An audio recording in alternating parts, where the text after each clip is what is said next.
Hello, everybody. Welcome. This is a proud moment for both Annika Reketad and myself because we have this Q&A with Jason de León, Professor Jason de León from UCLA, whose brainchild this exhibition and the whole project is. And in this Q&A session, all of you have a chance of asking him questions. We have some questions lined up already. And before we begin the Q&A, Annika and I just wanted to say a few words of introduction. Maybe I'll just reveal to everybody, and I think Jason will want to know about this too, where we are today. We started exactly 7 days ago putting up tags. We started even longer in terms of building the wall, etc., etc. But then it was painted, it was blank, and Monday morning, 7 days ago, tags were being put up. And just now I had to lock up and the last volunteer left, and we're 99.5 complete. There's two squares, I think it's R10 and a little bit of R9. So this will get finished after this. It'll get finished tonight. And it looks great. I think the students who helped us so much are happy with it. And I have to say, even at the weekend, when I came, whenever you arrive, there's people standing there looking at it. The light's on a timer, and there's a buzz, there's a vibe, people come, So anyway, that's just how I would, diagnose where we are. And Annika spent the whole day there today. So maybe I'll hand over to you. Yes, so as you said, it's been 7 days since the exhibition started. And we experience continuous support by our volunteers, and we are very happy that they are still committed to this project, even though we faced some obstacles on our way, even though we had to reschedule 2 times, and still they come to the exhibition and help us set it up. So this is really great. And I am really happy and thankful to everyone who's made it possible, and I'm very thankful and grateful that Jason is here today and is going to answer some of our questions.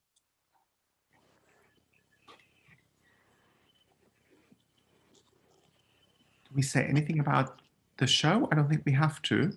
We could just introduce Jason. Is that right, Annika, what you were thinking? You mean about the Q&A? So today's event is a Q&A with Jason, and people are welcome to just send in questions via the chat or to raise their hand and ask a question in person. And this is how this event is planned, isn't it, Mark? Yes, that's right. And I think we should add, some of you may be watching it on YouTube rather than in Zoom. But if you're on YouTube, you will not be able to put questions. And if anybody is in the Zoom room and, is surprised by being on this YouTube channel at the same time, you're free to just switch off your camera. So then you won't be seen on that channel. And as Annika said, we took questions by email beforehand, in the chat now, but also live. That's of course the most interactive. So that's how we are thinking about the event.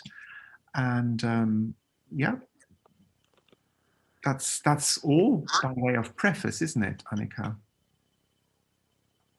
Yes. I'll just say a few words then, Jason, if that's all right, just to introduce you. Jason is an anthropologist, and he directs this project, the Undocumented Migration Project, UMP, which is a long-term study of border crossings, clandestine border crossings, with a whole team of people in Los Angeles. And the project has actually, had a number of consequences and outcomes. One of them being this exhibition, Hostile Terrain. But there's much more attached to it, and we could ask him about it. A while ago, Jason, when we Zoomed, you were talking about, doing exhibitions versus, writing scholarly papers and writing books. And maybe this is also something we can talk about today, because I think it's quite impressive how you do both. For Annika and me, this is the first time of being involved, with an exhibition. Certainly for me, and it feels very, very different to, what to me is standard academic work, and you engage differently with your audience, because they come, to the show and they talk to you and they respond. It's very different to published writing, although of course an exhibition is a way of publishing something, making it public. So, but that's super intriguing for me. I'm realizing, without wanting to have asked the first question, maybe Jason, you can say something about that. But this, you have a pull, I think, to both, because this year you're finishing a book as well, but you're doing this exhibition. Maybe this can be a start of the conversation. Well, sure. First, I just want to say thank you to both you and Annika for all of the work that you have put in to make this happen, and for everybody there in Münster that's participated. It's been a very humbling experience for us here in LA, because we've been planning this exhibition for over a year. We had been anticipating that everything would have physically opened and closed by November of last year, and when the pandemic hit, we really didn't know what was going to happen, and we had been planning this big European tour, which I think is still going to happen. We have an eye towards September now to at least to come and install a few shows.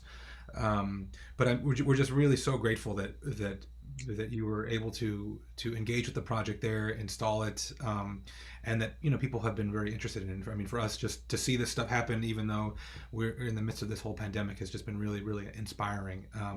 And in a lot of ways, I think that the pandemic has, in some ways, forced us to think about different ways of engaging with publics, and especially in the sort of virtual sphere. And that's something that I've just been really interested in is how can I translate the work that I'm doing for different kinds of audiences. And I'm really committed, I think, probably to two things right now. It's to writing books that are accessible. So as I'm working on a book right now this year, I'm hoping that it'll be readable by a very wide audience, but not dumbed down in any way. Still have the important kind of theoretical contributions that I want to make, but a prose that someone can pick up and not be an anthropologist, and still get something from the from the work. And with the exhibition stuff, it's the kind of the same thing. I mean, I think part of the exhibition work for me was a reaction to the fact that I felt like I could spend a whole lot of time on a journal article that then 20 people would read, and it just really felt like, and I like writing. I don't necessarily like the journal article format because of the constraints that I often come up against in terms of word count, or when editors don't like the way some of the words that I use, or my phrasing, or stylistic kind of constraints. So I've really kind of walked away from that as much as I can, because I feel like the book format allows me to have more flexibility. And the same thing with the exhibitions. This all kind of started. It happened first. I had been involved with an exhibition that I co-curated called State of Exception, that ran for about 4.5 years. Across the U.S., and that was just me figuring out, working with a curator and a photographer, and just kind of learning, okay, what goes into an exhibition. I was most attracted to that work because of the fact that it was so flexible and ambiguous. And people said, it's your space. It's not an anthropological exhibition, so you don't have to have these kind of particular commitments to telling a certain narrative. You can be more ambiguous, and so I really enjoyed that. And with Hostile Terrain, this is just me now kind of going off on my own and trying to find ways to connect with people and to collaborate, and I would hope to be inclusive, and that really is the big part of it, is the community engagement, people filling out the toe tags and feeling like they're part of this bigger thing. I really enjoy that, and I've just made it up as I've gone along. I mean, I have no background in museum. I mean, I've worked in curation, archaeological curation, but never exhibition design, and so this has been a real learning process over the last several years. Great, thank you very much. Annika, do you want to put the next question? Yes, absolutely. So, Jason, you've been talking about how important community work is to the project. And this reminds me that on your website, you state that hostile terrain has 4 interpretative goals. And I think it would be interesting for people to get to know those goals and to get to know what your thinking behind them was. And I think this is just a good starting point for opening up the discussion, because I think the questions or the interpretative goals really cover, the foundations of the project. Here, I'm sorry. I'm gonna pull this up. 1 second.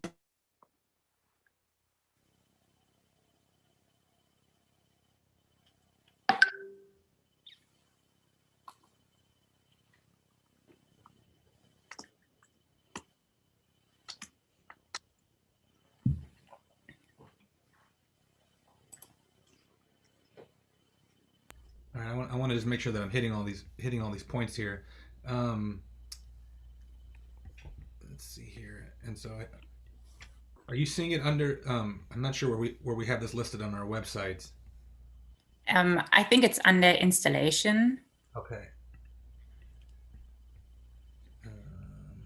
Yep. Okay. So yeah, the 4 goals, and this project really,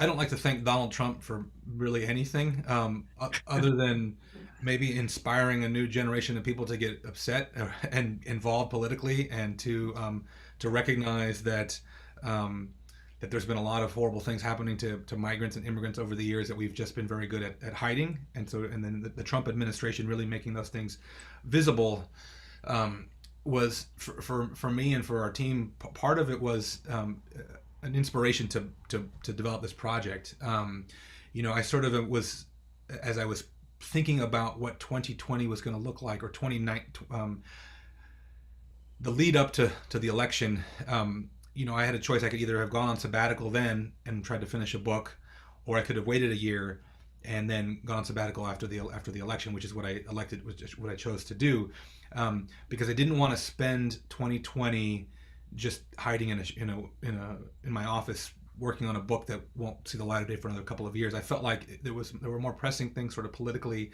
that I could get involved with. And so the first one was just getting this exhibition up and running, so that we could shift the narrative at least a little bit away from the things that Trump had been.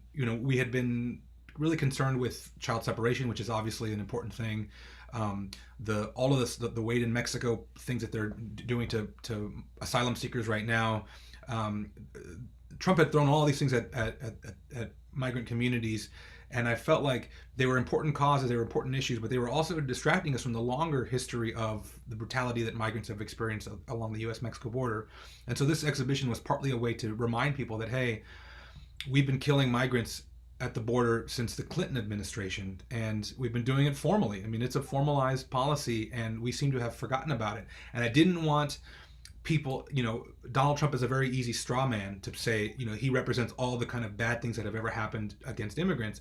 But, I need to remind people that prevention through deterrence, which is this border policy that uses the natural environment to stop migrants and which has killed thousands of people, began under Bill Clinton, was ramped up under Bush. Obama, once again, even expanded upon that with things that were happening in Mexico, with trying to use Mexican immigration enforcement to slow down migrants. And of course, Biden is implicated in those things as well. So part of it was to remind people that, hey, there's a longer historical trajectory for this.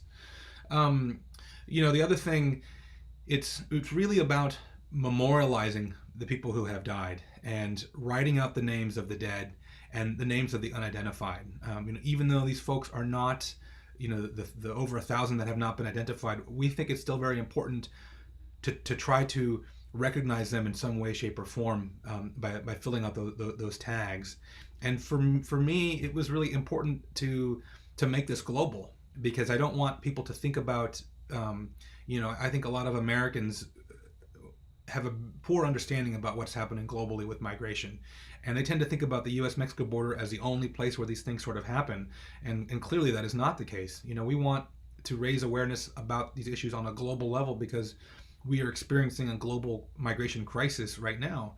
And, there are many parallels with the Mediterranean. There are many parallels with Africans coming up through South America, through the Darien Gap. There are parallels with people trying to get to places like Australia. And so this was a way to connect with different communities who are experiencing those same things, not with Latin American migrants, but with other folks from around the world. And so having it in a place like Münster and Lampedusa and these other European shows was really important for us to create some solidarity around those issues. The third kind of point was to try to make something that was accessible to anybody that wanted to host. The previous exhibition that we did, State of Exception, was prohibitively expensive to put on. I mean, we're talking $20,000 because of the number of things that had to be moved, like 1,000 backpacks, and they had to be installed in this giant wall, all of the materials and shipping. I liked working on that show, but it was really difficult to get places that could afford to do all these things. And so, and I also felt like it ended up in only particular types of spaces that could afford it, and spaces that were not necessarily that inclusive, especially of immigrant communities. And so the idea was, let's make something cheap, let's make something that is easily installable, and then anyone that wants to host it, we will let them do that. With a lot of our Latin American hosts who don't have the resources to pay for the $1,500 cost, we've been subsidizing those exhibitions using funds from other people, from other hosts that have been able to sponsor.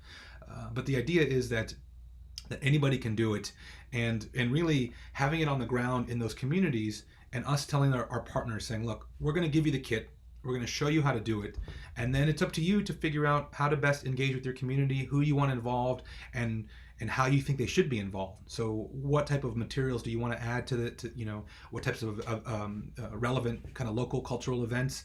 And for me, that's that's where it really feels like the most collaborative. It's not just that we're giving this kit to folks and saying, invite 500 people to your space and fill out these toe tags, but also to say, take ownership of it and make it your own by adding what you think would be the most important for your local community. That was a really crucial part of it. And then finally, it's as part of that, just telling people that this is your exhibition, that you get to do what you want with it, and we as a team on our side of things aren't trying to micromanage people and say you can't do this or you can't do that. We really have just let people do whatever they think it's going to work, and it's been really wonderful to see all the different approaches that people have taken. And we still have probably 100 shows that are going to happen this coming year, I hope. And so I think a lot of those folks have been taking notes from what people have already been doing, like in Münster and elsewhere. And we're looking forward to seeing what kind of programming gets generated in the months to come. Thanks so much. Just to because you mentioned the accessibility. In terms of the people who've come to see the show in the last 7 days, there was, for example, people who work in the department as caretakers, janitors, and I had one conversation, a really long conversation about it. The man is a migrant himself, and he took a deep interest in it, and he said he saw it being put up every day. He couldn't quite make sense of it. Then he read the text, and he really, felt it was so important. It was painful to him at the same time. And I think that's, as you say, to make it accessible is important. And the way it's installed here is just in a public courtyard. Anybody can just walk in, and the courtyard's behind a bus stop. We got 2 big signs. People miss the bus. They think, oh, what do I do? Oh, they walk in, and they're often completely surprised by what they find. But I like that, there is, of course, no ticket, and you don't have to go because of the pandemic, you don't enter a room. not much is happening anyway. So I think people are, the cultural life is sort of on hold. So people are happy to even talk to other people, which Münster is a town where that normally doesn't happen. People are very reserved. So yeah, it's working well, I think. Annika, should we open it already, or because you had a lot of good questions lined up yourself? We do have already some questions, but it depends. We can also open up the floor to all the participants here first and see if there are already questions from them.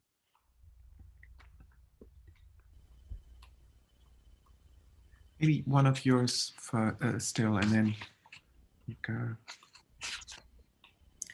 Or maybe I read one that is quite similar to one that I had myself, and it concerns one of the key elements of the exhibition, namely the toe tags. And so when I had some discussions with our volunteers during one of the few fill-in sessions that we actually could do together, somehow the feelings concerning the toe tags were quite ambivalent. So some people said those toe tags, filling them out and seeing how many toe tags we had was really helpful in realizing the dimension of this tragedy at the US-Mexican border. But on the other hand, some people said that those toe tags only provide us with very limited information on the people that lost their lives trying to cross the border via the desert. And so Rita explained it, for example, or explained her feelings very well. And I think I'll just read from her question. So she writes, it became clear that the data provided to fill in the text was somehow not enough and left one wondering about the specific circumstances of each journey across the border and each death. To me, this rather highlights the ambivalence between visibility and invisibility in the exhibition, in the sense that the death of these people are made visible, yet their stories and voices are left invisible. Could you maybe comment on this ambivalence and share how you considered these aspects when creating the exhibition across the border and each death? To me, this rather highlights the... Yeah, I mean, that's a really important question, and I think it's one that we have struggled with all exhibitions. It's trying to figure out how to include all of these different components of it, right? And like the toe tag wall is meant to just give you a glimpse of what this crisis kind of looks like, and you can. There are QR code tags on some of the tags where you can actually click on it with a cell phone and it'll take you to an interview with families of the missing and the deceased. And so we've got that content that's there. We have recently launched a phone app that allows you to kind of engage with a virtual version of the exhibition, where you can hear interviews with migrants who have crossed the desert, as well as families of some of those who have died. When we're able to do it in more formal, like indoor spaces with the technology, then we typically have more audio and visual content. So oftentimes, we've got like stations set up with headphones that you can listen to interviews. We've been showing videos that we've taken, or videos that migrants have shot with cell phones. In other instances, we've got a documentary film that we sort of show in conjunction with this. But it's really, it's hard to. Every space is different, and it's really hard to include all of those components. I think one of the things we hope will happen is, in the places where we're not able to do all of those things, that people will be interested to learn more and to sort of seek out new information about these experiences. And and we think about that through writing, through other films, through other kinds of exhibitions. So we're hoping in some ways that it's a jumping off point for people to learn about these stories. And and we're also hoping once we can get back indoors into some of these spaces, that and we're looking to launch a website for this soon, that people can either engage with it in person or online, and then they themselves can record an audio of either their own story of immigration or their own take on this whole thing. And we're always looking for ways for the audience themselves to add content. So like the custodial staff who are interested in this exhibition now. I mean, I think it'd be really amazing to be able to have an opportunity for those people to then record their own audio in response to that. And then, in the end, we hope to create this kind of digital global map of all the places where the shows have happened, but then also with links to content that comes specifically from those different places. And we'll probably experiment with that more once we're there in person. I mean, I think that in the fall, I'm hoping to be at maybe 3 or 4 European shows, and we'll start collecting some interviews there. And then once we can get to Latin America, then we'll be doing that as well. But all that content will be taken back around and put into this kind of digital version of the exhibition that will live online. Great, thank you.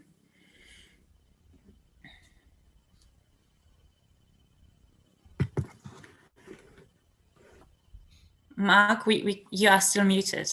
What will happen? Thank you. What will happen with the toe tags from all these shows? I think we're meant to send them all back to you. And will they become like a meta exhibition of all these exhibitions, or what's the plan there?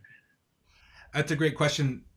Initially, I wanted to have all 550,000 tags sent back, and we were going to dump them on the White House lawn, or do something along those lines. And then pandemic happened and we weren't able to do that. And now it's a different, and that was partly anticipating, if Trump had won. People now are doing a mix of things. We've asked hosts to send us back at least a small section of tags, especially if they have ones that have messages written on the back. Because what we are planning to do is to make a metal sculpture version of this toe tag wall. I'm hoping to do it on both sides of the U.S.-Mexico border in a permanent installation. So one on the Arizona side, one on the Mexican side. And what we would do is we would take handwritten tags from every hosting location, especially the ones that have messages on the back, and we would cast that in metal, and then install that in this permanent sculpture. With the other tags, I mean, some people are curating them at a local museum and keeping them. Other folks are going to send them back to us. I'm not sure. We will take tags back if people don't want, if they cannot hang on to them. And we're not quite sure yet what we're going to do with the rest of those. We may end up doing one kind of final exhibition with all of them. And then after that, we've thought about some kind of a burial ceremony, or, we'll see. But we're currently in discussion about what we think would be the most kind of sensitive way to deal with the final materials. Yes, thank you. And just to follow up, one question that we were asked and couldn't answer by one of the visitors was, are they, quote unquote, real tags, or have they been designed, for your show, for the exhibition? Yeah, we designed them because the normal toe tag that they use in Arizona has very little information. It's basically I think just a name and a case number and nothing else. And so it wasn't enough information. We wanted people to know really the dates, the specific locations, the cause of death, all of that. So yeah, we went through a lot of different iterations of that tag before we sort of settled on the current one. Wow. Annika, this may be a good moment to throw it open to the floor. I think we still have a long list of questions that we want to field, but I think, people who've joined us, there's people in the room as well as on YouTube, that would be great. Does anybody want to raise their hand and go ahead?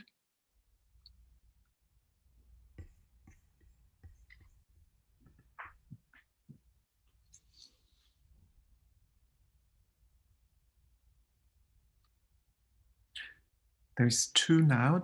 Shall we go with Jesse Stein, because here I have a name, and then another one is anonymous. Maybe that person could just send us their name by chat. Jesse, it's you then.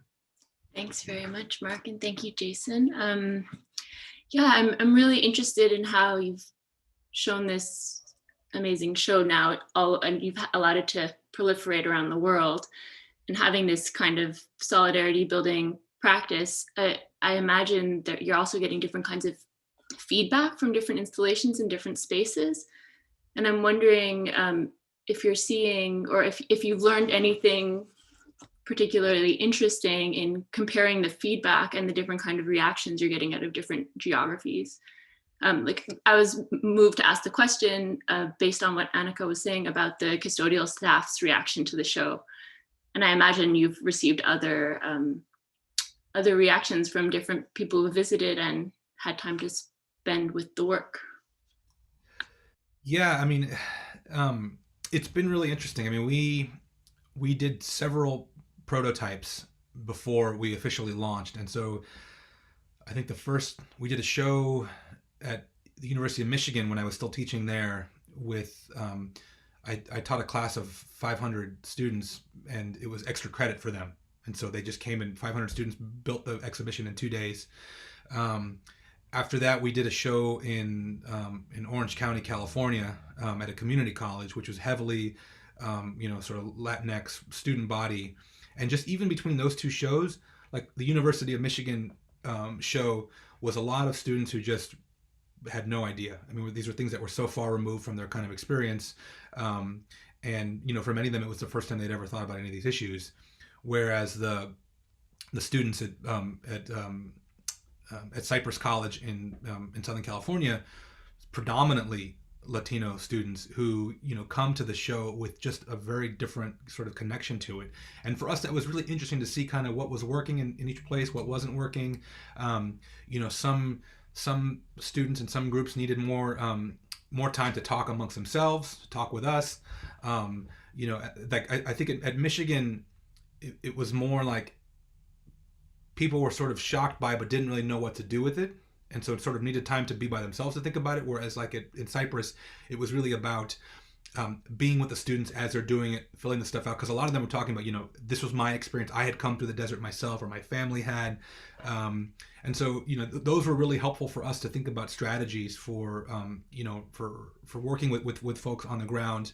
Other things that have been really interesting for us is, we've told all of our hosting partners, we said, look, if you're going to do this, you might not think you have a lot of immigrants in your community. You probably do. You just don't think about them on a daily basis.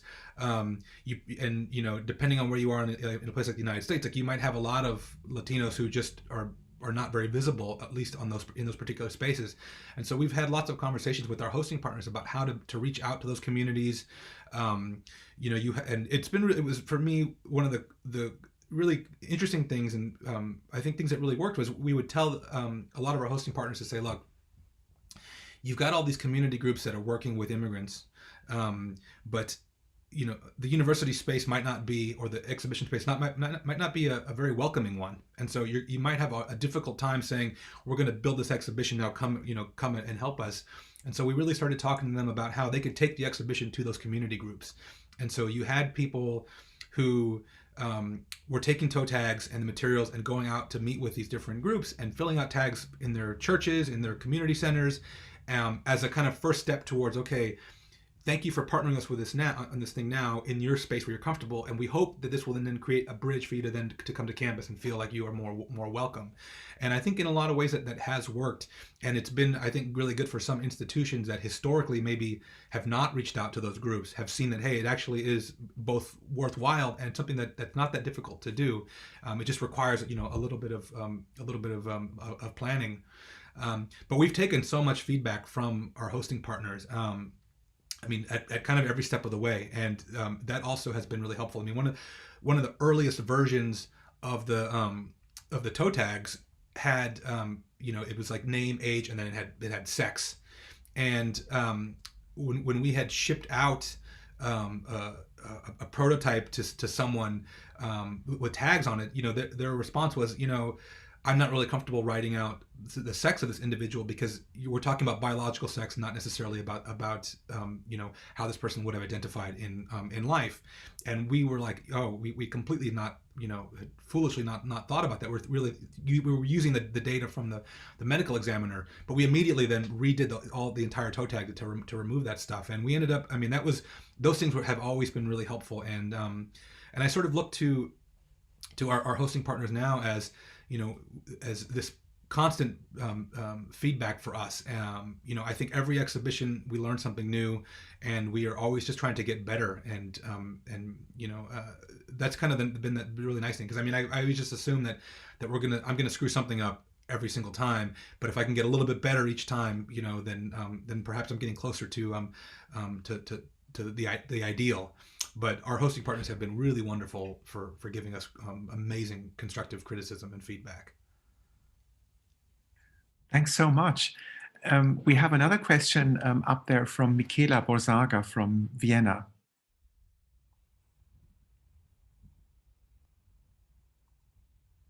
You just need to unmute yourself. Yeah, great. Okay. Hello. Hi. First, I must admit, literally, Mark, that I came across this event, I think 5 minutes before it started, via Facebook. So I really thank you for sharing that.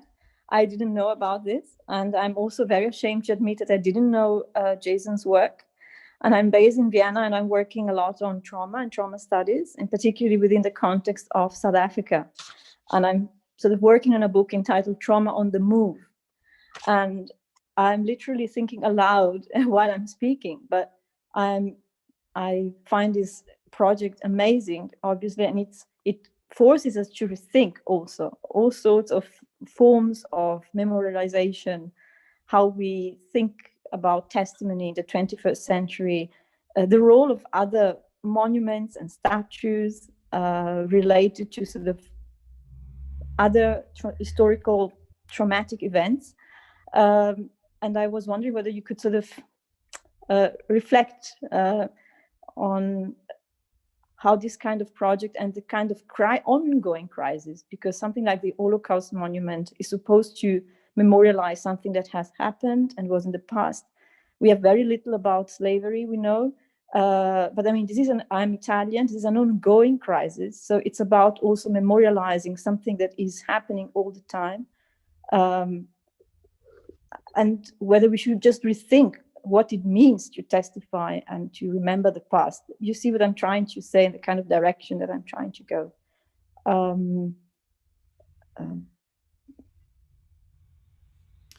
Yeah, it's this thing where it's ongoing. That's one of the, for us, like when we tell our hosting partners, we say, look, we're going to give you the information to fill out toe tags, and we will update you as much as we can, but this is something that is happening in real time. And every day, migrants are dying, whether it's in the Mediterranean or whether it's in, the Darien Gap or in the Arizona desert. And we're hoping that, that people will think about this as not just this monument to the past, but as this active, living, breathing thing that, we're just going to keep adding to it. And I think your point is a good one about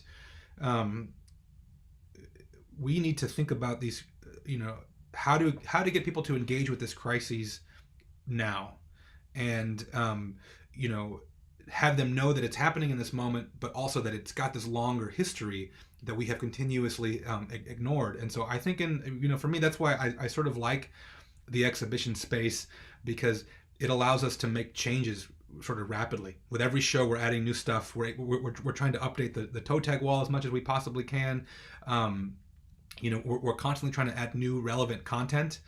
So as we're thinking into the future, we're already starting to think about how to connect this to issues of detention, issues of COVID, and how COVID has been just running rampant through these detention centers, and then people are getting deported, getting sent back to their home countries. So we're always thinking, okay, what's happening now? How can we keep this conversation kind of going, so that people don't kind of come and go, oh, this was a sad thing that happened in the past, but really no, this is a thing that continues to happen. And that's why, I like that oftentimes more than like the book format, because the book, right, inevitably becomes dated. And it has this period of time where you can only say up to a certain point, and then you don't have that up-to-date information. And so with this, I think it's a way to kind of keep that alive. And I sort of see them as connected as well. So even as I'm working on a new book about smugglers, there will be an exhibition that comes out right when the book is coming out, and that exhibition will both connect to the book, but then also keep updating things in real time as as things are happening. Because even now, like writing in this current moment, so many crazy things have happened in the last 4 years, and it's hard to know what the future is going to look like, and whether or not the things that we produce right now, especially like the books, are they going to read like an artifact of this particular historical moment, or are there ways for us to keep it to that you can pick it up in 20 years and it still has some relevance. I mean, that's what we hope 50 years from now people will still find value in it. But at least with the exhibition, I can go, okay, in 3 months we got a new show coming up, and we're going to add this stuff to it, and it'll be as up to date as I can make it as humanly possible.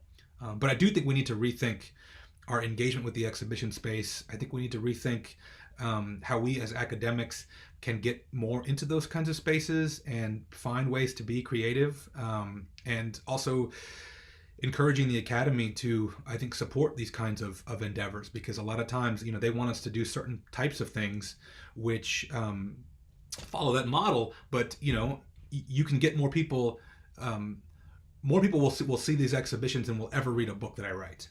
And for me, I think that's an important thing to think about for all of us, as ways for us to disseminate our work to different audiences. But I do think that the Academy has a lot of catching up to do. Although I have a lot of hope just seeing so many people getting involved with exhibitions. Even with this project, people who this was the first time kind of engaging with it now, and we're having new conversations about how they're going to now go and do other stuff.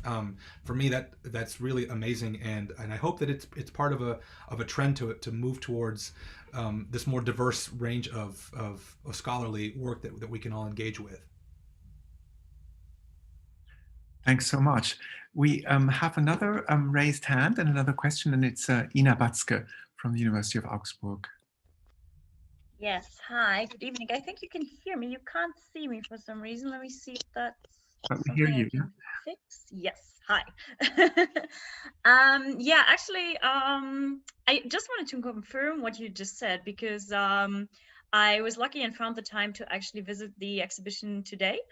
And while we were standing in front of it, we basically watched the volunteers still adding toe tags to the map. And it was especially this feeling of this not being a final product, not being a finished artwork, but of a process that was ongoing, that I think was exactly what hit the mark in terms of what basically this should represent, that this is a problem that is ongoing, that this is not a problem that is historical or that has stopped. And it was interesting, because this was exactly what we talked about while we stood in front of the exhibition, and we basically thought about this and how perfect it is that we don't see it already finished, but that we actually went today while it is still in process of being produced. So I also think this is the strong part about it, either actively participating or at least seeing it as a product being constructed. Yeah, and my question is also something that basically came up while we were watching the process, and we looked at the map, and map, if that's what we want to call it, and we were wondering if there was a conscious decision, for example, about including only Tucson and Phoenix on the map. And also the other thing that we realized, and I don't know how far this, for example, differs between the different exhibitions, but we realized that the actual border, the line that demarcates the border, I mean, it is a kind of strong black line, but nevertheless, it is kind of fuzzy. So we just basically talked a little bit about that, and if there were reasons for example, not pointing out state borders, for example, not having a Mexican city listed as well. That was just something that came to our minds, and we wanted to ask that. Thank you. There is a Mexican city on there, Nogales. It's just completely covered up. Okay. with toe tags, you know, and we really went through a lot of different versions and things we thought about for the map. We tried to simplify it. I mean, there are things that are missing from there that I think that I wish were there, including the boundaries of the Tohono O'odham Native American Reservation, which is just west of Tucson. And that's where the bulk of migrant deaths actually happen. The problem is that you can't really put it on the map because it gets completely covered up. And so it shows up, it would show up in the beginning and then it would disappear completely. And so we've thought about, you know, projecting it over top of the toe tag with a digital display. We, you know, thought about including other county boundaries. I mean, and it's the problem is that the map itself. I'm not sure how long the map is there in Münster, but you know, the smallest you can make it is around 14 feet long, and things just start to get really crowded. We've made it as big as 25 feet long and 10 feet high, and even at that size, these cities are covered up. You know, so it's just this mass of toe tags that really obscure a lot of the details. I mean, we thought about including, you know, California and Texas. But you would need a map that was a wall that was, you know, 100 feet long, and we don't really have good data for either one, either of those locations. But yeah, I mean, we've gone back and forth about different design elements, and it's just the number of deaths on there and the make it really hard to expand it out to include more info. But we are hoping that with the book and the digital exhibition, that people will be able to see more of this stuff and be able to engage with the geographic elements in more kind of meaningful ways. I wanted to just connect with what's been said now. You know, that the liveness of the exhibition is somehow connected to the liveness of the situation, and I think your project and you yourself, you know, you've been trying to adapt constantly, you know, as reality unfolds. And I think for Annika and me and Eckhard Kluth and all the others involved, it's not like that to the same degree, but we're also constantly thinking, you know, do we have to adjust? You know, now we're in week 2, or we print out something else, we put something up, we need more information, we need a different, you know, angle on this. And even, you know, since last summer with the students, the seminar we taught on this topic, it's constantly been changing our perspective, not just on this show, but on the whole problematics of migration. So it's definitely, I think, you know, making us, all of us, I think, rethink, you know, what's our position on this terrible situation, but also B, how to communicate about it and with whom, you know, how to reach out, what are ways of making this, you know, the impact that it has had now in Münster, how can this, you know, be made more long lasting? More specifically, a lot of people, of course, here have felt we cannot just look at the Sonora Desert. You know, in being in Münster, we must, you know, flag up the Mediterranean and the Atlantic, and at the same time, we didn't want to, you know, have like various exhibitions, you know, at the same time, competing for attention. So we decided, you know, this is center stage, but on the website that goes with the exhibition, there is a blog that the students have written, and you know, they put it into perspective and relate it to other spaces. There is, and I just remembered that today actually, there was an event in Münster with Ngugi wa Thiong'o, and it had to do with refugees dying in the Mediterranean. And what they had done is they had a long roll of paper with all the names that had at that point, died in the Mediterranean. And today I got an update from Theresa Heuser, who produces this list based on Dutch data from a Dutch NGO. She said that list would now be 40 meters long, and it has 40,555 names on it. Since 1992. So it's a similar time frame. 94 is where you start, a different number. But I felt, God, why don't we don't even have the toe tags? I don't see the criticism. There's not enough on the toe tag. I mean, I think it's wonderful, the way you've done it. Of course, each and every person who has perished, we would want to write their story. To have a book for each of them, to have a biography, to have pictures. I completely agree. But how would one do it? As you were saying about the rucksacks, the backpacks, the more you have, the less likely is the exhibition can travel and can be accessible. I think the toe tag and the toponyms, some of which you mentioned, we learn them, we remember them, we feel them in our minds. Anyway, I just felt, why aren't we doing more also in a European context about the dead around Europe? The Mediterranean is our hostile terrain, so is the Atlantic. We use it, the strategy is the same. And so maybe we can bring back this long list of paper to Münster, or, as a group, think about it, as we have been doing. But, it's these victims are in the exhibition in that they're on the blog, but we haven't really made them visible enough. So it's just a comment I'm throwing in.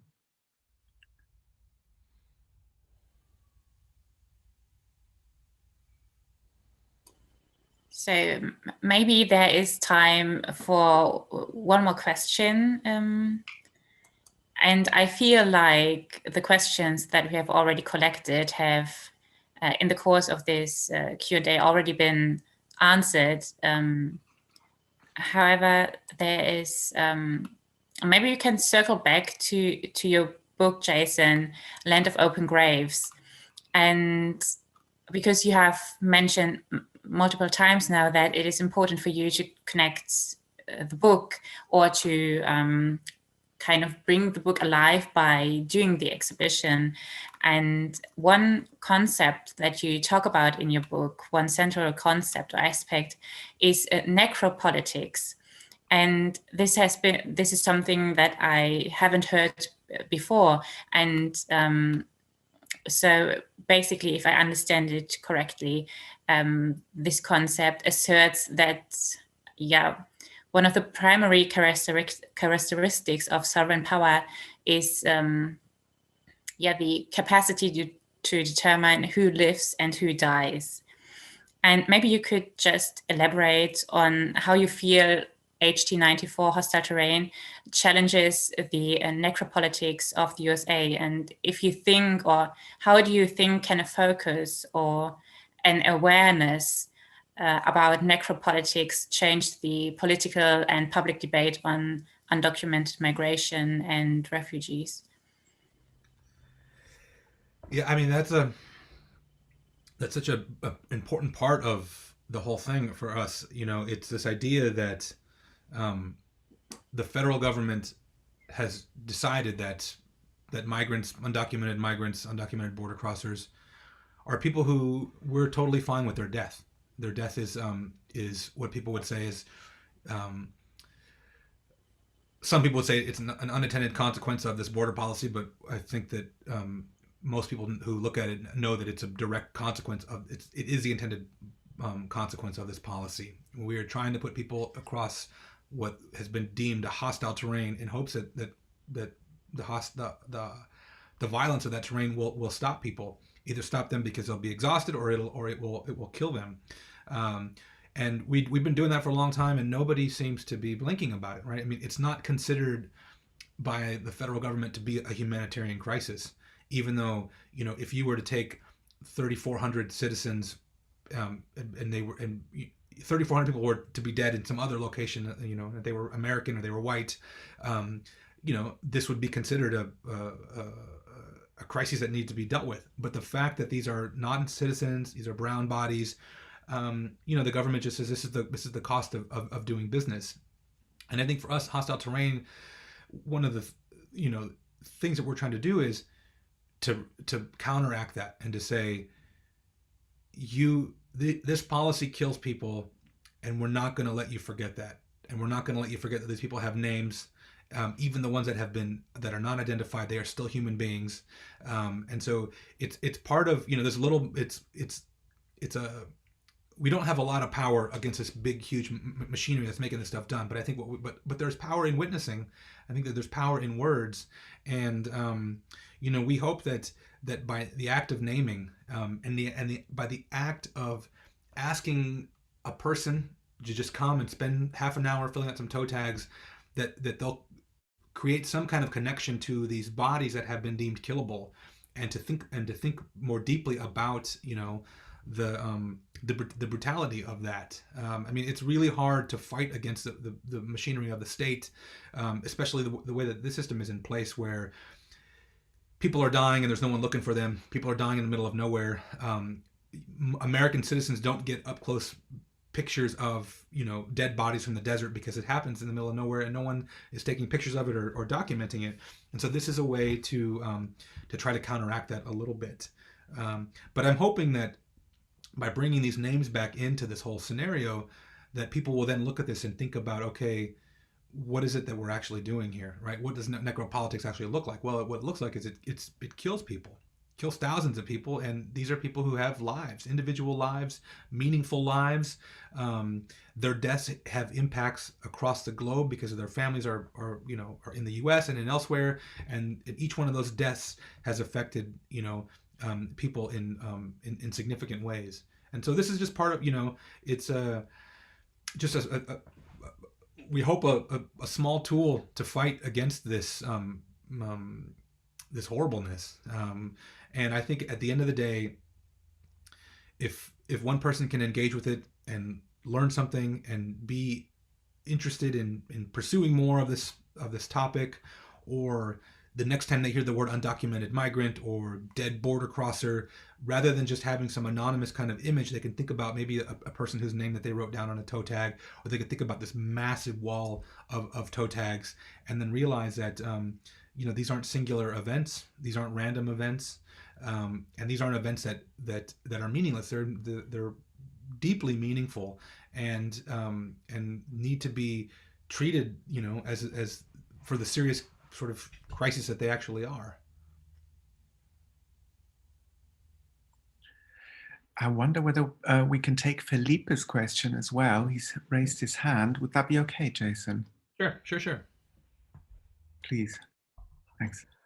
First of all, thanks for all your insights. And actually, I have a question that I think probably only you can answer. But maybe can I say one thing to the wall? Because in our setup, because it had to be in front of a glass screen, we had to place cameras by the side. And what you see is not just, in a way, all the toe tags that cover the map, but you see them from the side, and you see that they, in a way, create their own topography. And it's something that maybe my view, as always, looking at it from the side, somehow enhances. And I thought it was a very, very powerful statement of how it also rethinks the very notion of mapping, of what is actually mapped, of even how accurate do we, let's say, map the mountains in the desert in a way, but we map something else. We map deaths here, and we, in a way, also use the same topographical imagery.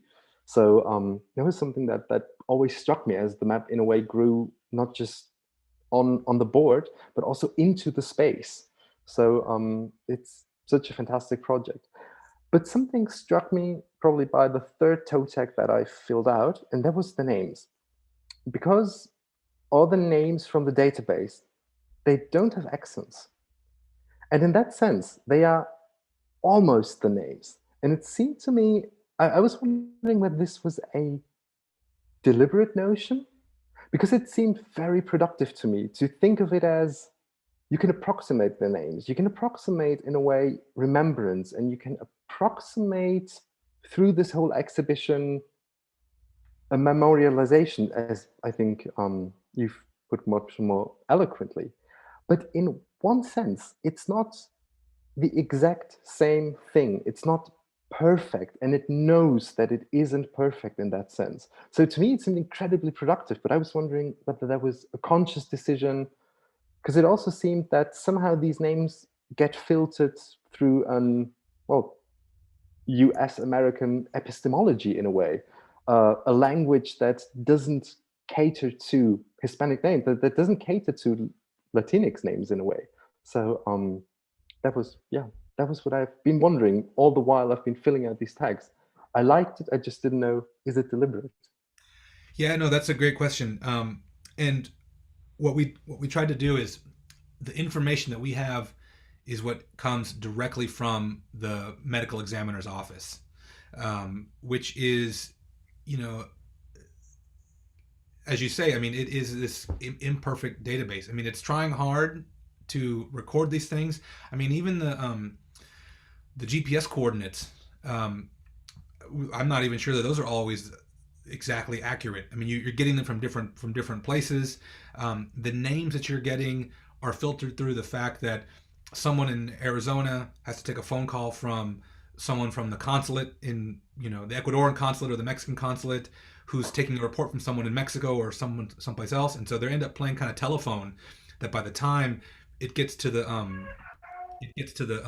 database, you know, some of those names might not be spelled exactly the correct way. There are no accents in any of the database, because I think that the people who are taking those reports oftentimes don't understand that there are supposed to be a lot of accents on those things, or the system itself does not allow for, you know, for that kind of thing. And so we thought it was important to keep it as it is recorded by these state officials. We wanted it to, like, so people could just see, like, it, you know, it's coming from this sterile database, and then now we're trying to transform it in some way, but we're sort of stuck with this information, and then maybe it's an imperfect information that has been filtered through the state, but at the same time, we're kind of hoping that the handwriting itself takes something back from that, or add something new to it now, where it's like, okay, the state has put its kind of heavy hand and it's sort of sterilized this data set, and now this human hand is going to try to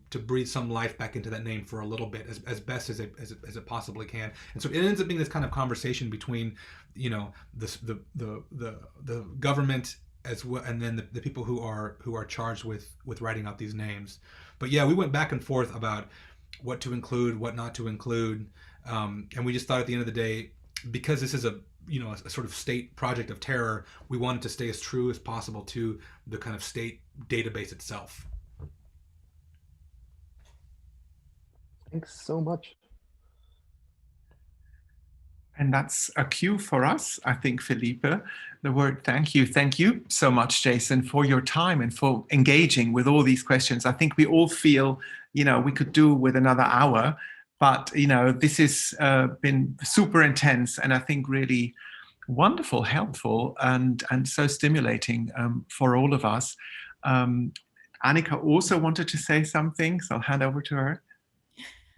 Yes, so both Mark and I and a lot of other people present here, we have been engaging with this project for a very long time, and I'm actually writing my thesis about this, and I feel like I understood the project, and I feel like I understand the dimension of this project.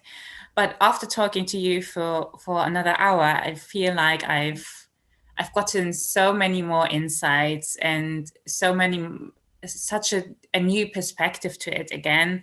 And this is just amazing. So thank you for your time. This is really great. If it's all right, I just wanted to show people there's 2 more talks in the next 2 days, because we have Silke Hensel, historian at the University of Münster, speak tomorrow, and then Jesper Reddich in American Studies the day after. And so, you know, that's, I just wanted to throw in, it's on the website, but that's where we're going next.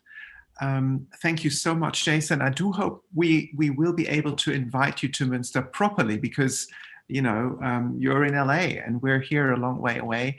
Münster has a connection to this topic, I feel, because of the Peace of Westphalia and, you know, instituting this idea of the nation state, which at the time, of course, ended a terrible war. But since then, you know, has led to a lot of problems worldwide. So I think, you know, there might even be, you know, some connections we can strike to make this really appropriate. It would be wonderful if you travel to Europe, if you come to Germany, if you could make it to Münster. Thank you so much. And what we will also, I think we should say this, you have this project about recording with one's mobile phone the data of an individual, and then we send it in. So this is something we have been promoting, and some of our students are in the video. But I heard recently from Gabe that, you know, you're still interested in getting more. So do you want to flag that up before we all go? Sure, it's gonna keep going. We're about halfway. I mean, to the 3,400, and we're just going to keep going until we eventually get you know, all 3,400. So if people are interested, you know, you can go to our website, which I can share. Let's see here. I'll put it in the chat. You just go to our website and send an email to hostile-terrain94 at gmail.com, and someone will send you a name of an individual with relevant information, and all you do is you can record an audio or a video of yourself reading off that person's name, and we are collating that into a file that we anticipate will be 12 to 14 hours long of just thousands of people reading off these names, and we'll include that in our online exhibition when that's launched. And we hope to include it in future physical exhibitions. So just having it running on a loop, either on video or on audio. So there's time to get involved.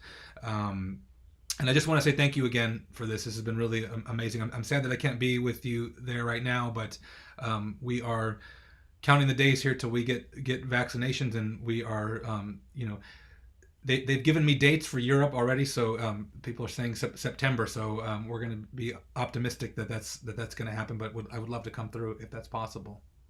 Okay, that sounds wonderful. Thank you so much, Jason. Thanks very much. Thank you. Great. So take care.